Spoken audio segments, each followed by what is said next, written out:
안녕하세요. 든든내과 김재현입니다. 새해가 왔습니다. 네, 우리 붉은 말띠의 해가 밝았습니다. 다들 새해에 비슷한 계획들을 세우십니다. 금연을 하겠다, 술을 끊겠다, 다이어트를 하겠다. 근데 저는 그런 부분도 중요하지만 일단 내 몸 상태를 알고 시작하는 게 중요하다고 생각합니다. 그냥 단순히 다이어트를 해야지 하는 것보다는 내 몸이 지금 어느 정도 상태인지를 알면 조금 더 동기부여가 되고 조금 더 열심히 할 수 있거든요. 그래서 새해를 맞이해서 건강검진을 좀 미리 한번 해보면 좋을 것 같다 생각해서 준비를 했는데, 우리가 이제 건강검진도 너무 많아졌어요, 항목이. 물론 이제 뭐 도움이 아예 안 된다 하는 검사는 없어요. 근데 굳이 뭐 이렇게까지 할 필요가 있을까 하는 검사들도 있고, 정말 필요한 검사인데 안 하는 경우도 있고요. 그래서 그런 부분에 대해서 좀 말씀을 드리려고 합니다. 네, 그것들을 좀 티어로 정리를 해보려고 해요. 네. S티어는 지금 안 하면 진짜 손해. 그리고 A티어는 상황 맞을 때는 꼭 하는 게 좋다. 네. B티어는 여유 있으면 해라. 그리고 C티어는 이건 굳이. 네. 이렇게 한번 정해주시면 좋을 것 같습니다. 네. 저는 건강검진 할 때 꼭 권고드리는 게 있습니다. 초음파 검사입니다.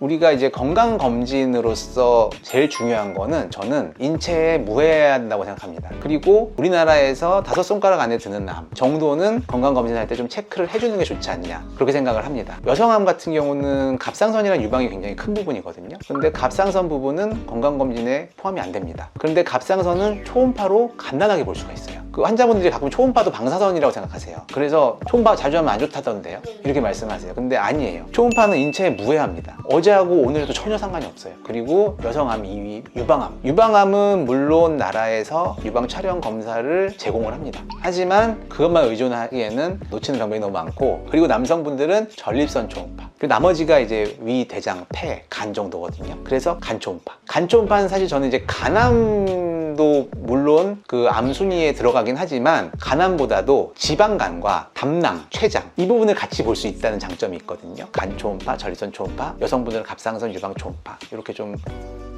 S티어 놓습니다. A티어는 펫CT, 폐암도 우리 5손가락 안에 들어갑니다. 그런데 폐암은 우리나라 건강검진 항목에 없습니다. 이러면 엑스레이 찍는데요 하실 거예요. 근데 엑스레이는 폐암 선별 검사가 아닙니다. 결핵 검사입니다. 그게 이제 국민들한테 너무 혼란을 많이 줘서 올해부터는 나라에서도 그 문구가 들어가요. 검진 결과지 자세히 보시면 엑스레이 검사는 폐암 선별 검사가 아닙니다. 그 얘기는 암이 걱정되면 따로 검사해라, 이 얘기거든요. 이 펫CT를 S티어로 안 놓은 이유는 방사선이라고 하는 인체에 해를 끼칠 수 있는 부분이 있기 때문이에요. 근데 요새 워낙에 기계가 좋아져서 펫CT 같은 경우는 1년에 한 번 정도는 임산부도 찍을 수 있다고 되어 있습니다. 그만큼 펫CT는 방사선 노출이 적고 안전한 검사다. 그래서 펫CT를 A티어로 놓고요. 그 다음은 대장내시경, 위대장내시경이라고 하겠습니다. 왜냐하면 위내시경은 나라에서 2년마다 나오니까 제가 언급을 안 했었는데, 이것도 사실은 좀 문제가 있는 게 환자분들이 아픈데 참아요. 왜냐하면 내년에 나오니까. 불편하면 확인해봐야 되거든요. 대장내시경 같은 경우도 좀 착각을 많이 불러일으키는 게 분변검사라는 걸 나라에서 50대부터 해주거든요. 근데 분변검사가 뭐냐면 변에 혈액이 섞여 나오면 이상이 있고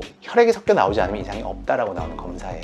변검사가 괜찮다는 건 진행된 암은 없다는 얘기예요. 암이 생겼다고 무조건 피가 안 나거든요. 어느 정도 진행이 돼야 피가 나요. 그러면은 진행되기 전에 발견은 절대 할 수가 없습니다. 그래서 저는 대장내시경을 A티어로 놓고요. 그러면 B티어는 어떤 게 있을까요? 그건 이제 저는 이제 상황에 따라서 받으면 좋을 것 같다는데, 자, 여기서부터는 이제 약간 개인 차가 생깁니다. 가족력이 만약에 있다면 경동맥 초음파, 경동맥을 체크했을 때 경동맥 상태가 깨끗하면 심장혈관이나 뇌혈관도 깨끗할 가능성이 높기 때문에 굳이 심장혈관 CT, 뇌혈관 CT까지 안 가도 된다는 거죠. 경동맥이 만약에 안 좋다? 그러면 다른 혈관도 안 좋을 수 있기 때문에 그때는 본인 증상에 따라서 추가 검사를 해야 될 수도 있겠죠. 일단 그래서 검진 차원에서는 경동맥 초음파가 가족력에 따라서는 해볼 수 있는 부분이겠다. 그리고 자율신경 검사, 우리 몸은 교감신경과 부교감신경의 지배를 받거든요. 근데 여러 가지 스트레스나 영양 불균형 때문에 그 균형이 깨집니다. 그게 깨지면 두통이나 불면이라든지 불편감이 나타나고, 그리고 이제 카페인 섭취나 술 섭취, 알코올 섭취 이런 것도 그 균형을 좀 깨뜨려요. 근데 제가 왜 이 검사를 좀 추천을 하냐면, 교감신경, 부교감신경 이런 거는 명확한 치료가 없어요. 그래서 지금까지 알려진 바로는 영양보충으로 치료를 하고 있는데, 그 영양보충을 그러면 그냥 무작정 비타민 잘 먹고 하면 되냐? 그게 아니라 이 검사를 토대로 선택을 한다면 좀 더 나한테 맞는 걸 선택할 수 있다는 거죠. 근데 이제 이런 부분들이 어떤 질환의 영역은 아니다 보니 저는 이 부분은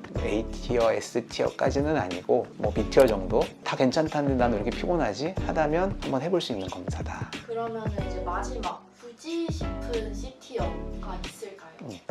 조영제가 들어간 CT는 굳이라고 생각을 합니다. 물론 제가 아까 말씀드렸듯이 초음파라든지 그런 부분에서 이상이 나오면, 근데 그런 거 없이 첫 번째 검사로서 조영 CT를 선택하는 건 득보다 실이 더 많을 수도 있다. 굳이 조영제랑 방사선이라는 몸에 해가 되는 것까지 감수를 해가면서 1차적인 검사로 바로 하기에는 굳이 우리 몸에 그렇게 스트레스를 줄 필요가 있는가. 그리고 혈액 검사 중에서 항목이 굉장히 많아요. 요즘에는 각종 비타민, 각종 미네랄, 면역세포, NK세포 이런 것들도 저는 좀 굳이라고 생각을 합니다. 왜냐면은 그런 부분들은 이상이 잘 안 나오는 검사들이고요. 그리고 그것도 역시나 어떤 치료 방법이 명확하지가 않아요.